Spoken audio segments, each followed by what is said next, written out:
아까 저 윤석열 후보님 제가 질문하다 못한 게 있어서 그것부터 먼저 하겠습니다. 제가 아까 여쭤본 것은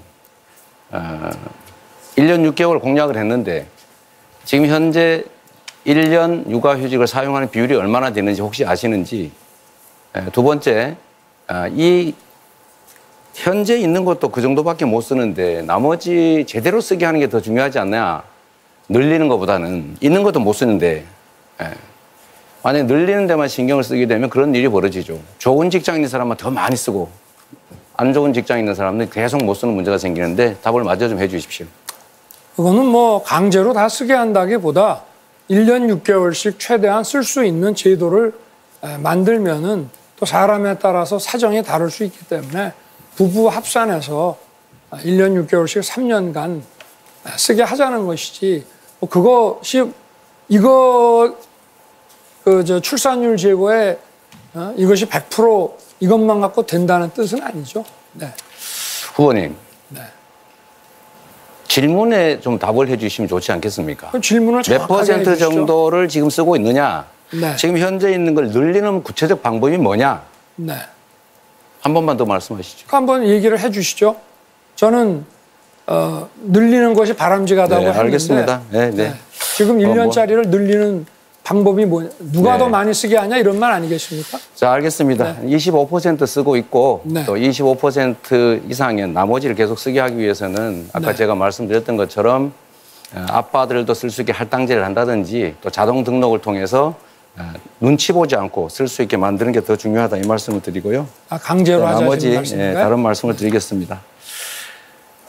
저는 우리 사회에 구조적 성차별이 있다고 생각합니다. 임금 격차도 크고 또 승진도 어렵고 소위 유리천장이라고 하는데 OECD에서 가장 나쁜 지표를 가지고 있습니다. 이 구조적 불평등, 차별을 극복하기 위한 노력도 중요하고 그 폄훼하면 안 되죠.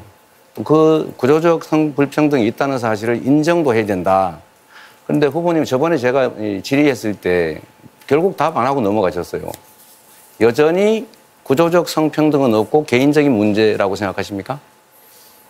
뭐 전혀 없다고야 할 수 있습니까만은 여성의 어떤 중요한 것은 여성과 남성을 집합적으로 이렇게 나눠가지고 이거를 양성평등이라는 개념으로 접근할 것이 아니라 여성이든 남성이든 어떤 범죄를 피해를 당한다거나 또는 공정하지 못한 처우를 받았을 때 거기에 대해서 우리 공동체 사회가 강력하게 대응해서 그걸 바로잡는데 이것을 집합적인 그 양성의 문제로 알겠습니다. 접근하는 건 좀 맞지 않다고 보는 것입니다. 그 말씀의 취지가 이해가 안 되는데 네.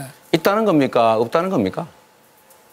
제가 좀 말씀드렸지 않습니까? 아니 있습니까? 없습니까? 아니 제가 완전히 없다고는 할 수 없지만 문제를 해결하기 위해서 우리가 어떻게 접근을 해야 되느냐 말씀을 드린 거죠. 그 완전히 없는 거하고 없는 거하고 무슨 차이인지 잘 모르겠는데 그렇게 애매하게 말씀하시지 말고 질문을 정확하게 하십시오. 이 성차별, 성불평등 문제는 우리가 겪고 있는 현실이다. 그리고 이 현실을 극복하기 위한 노력을 뭐라고 부르든 간에 그걸 페미니즘이라 부르든 뭐라고 부르든 간에 그런 노력들은 존중돼야 되고 그 현실은 냉정하게 인정할 필요가 있습니다. 그래서 후보님이 계속 그런 문제를 야기하는 것 같아요. 여성가족부, 처음에는 양성평등가족부로 바꾼다고 하더니 갑자기 여성가족부 폐지 이렇게 들고 나왔습니다. 여성가족부가 여성 업무만 하는 것도 아니고 청소년 업무 이런 거 다 하고 있는데 그 폐지해버리면 어쩌겠다는 건지 제가 이해가 안 되고요. 이것도 한번 여쭤보겠습니다. 구조적 성차별을 극복하기 위한 제도 중에 하나가 이제 성인지 예산 제도입니다. 그런데 후보님 이렇게 말씀하셨던 것 같아요. 성인지 예산이 30조 원인데 이거 일부만 떼면 북핵 개발, 북한 핵 위협으로부터 막을 수 있는 무기 살 수 있다 이 말씀하셨거든요. 성인지 예산이 구체적으로 뭐라고 생각하시는지, 두 번째 성인지 예산 중에서 어떤 걸 삭감해가지고 국방비에 쓸 수 있는지 한번 말씀해 주시죠.